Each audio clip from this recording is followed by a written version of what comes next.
Nick Thomas-Symonds, who is leading Britain's negotiations with the bloc ahead of a crunch summit on Monday, admitted the EU is driving a hard bargain. Britain is prepared to accept more EU rules and pay Brussels for access to shared schemes, a minister hinted. Nick Thomas-Symonds, who is leading Britain's negotiations with the bloc ahead of a crunch summit on Monday, admitted the EU is driving a hard bargain in the final hours of talks. The government is set to host EU leaders in London next week as part of its efforts to reset relations after Brexit. Mr. Thomas-Symonds claimed the UK will make pragmatic choices as fears rise over a Brexit betrayal. Mr. Thomas-Symonds told BBC's Sunday with Laura Kuenssberg, "Both sides are driving a hard bargain. I've been driven by ruthless pragmatism throughout this process in relation to standards, which you're referring to.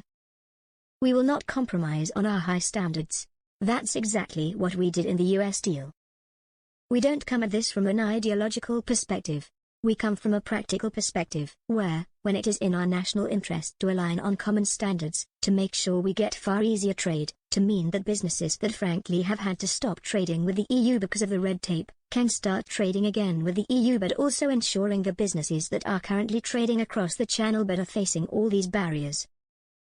BBC host Laura Kuenssberg hit back, "To do that will mean having to follow EU standards. It might be pragmatic, as you suggest, but that will mean having to follow more EU rules to make it happen." Mr. Thomas-Symonds said, "It means taking a sovereign choice as to the standards, the common standards we wish to align to. That's what we did in the US deal, where we wouldn't compromise on our food standards, and it's exactly that same pragmatic approach for jobs and growth." Pressed again if Labour will agree to follow EU standards, the cabinet minister said, "It is about sovereign choices that we are making.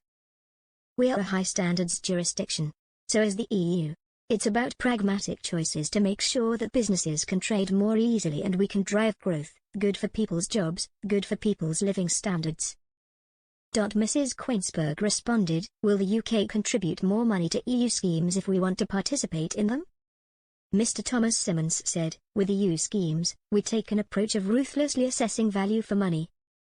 This is what is already happening at the moment.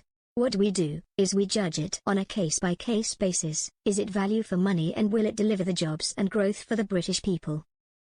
The BBC presenter then told viewers, "I know, for understandable reasons, you are being coy about exactly what you're going to do. But it's clear from what you've been saying this morning you are prepared in some circumstances to follow more EU rules and you may be prepared in some circumstances to pay into some EU schemes because you want to be pragmatic." And Nick Thomas-Symonds insisted any deal on a youth mobility scheme with Europe will have to be smart and controlled and will be absolutely consistent with the government's immigration policy. He told the BBC's Sunday with Laura Kuenssberg, "It's about a smart and controlled scheme.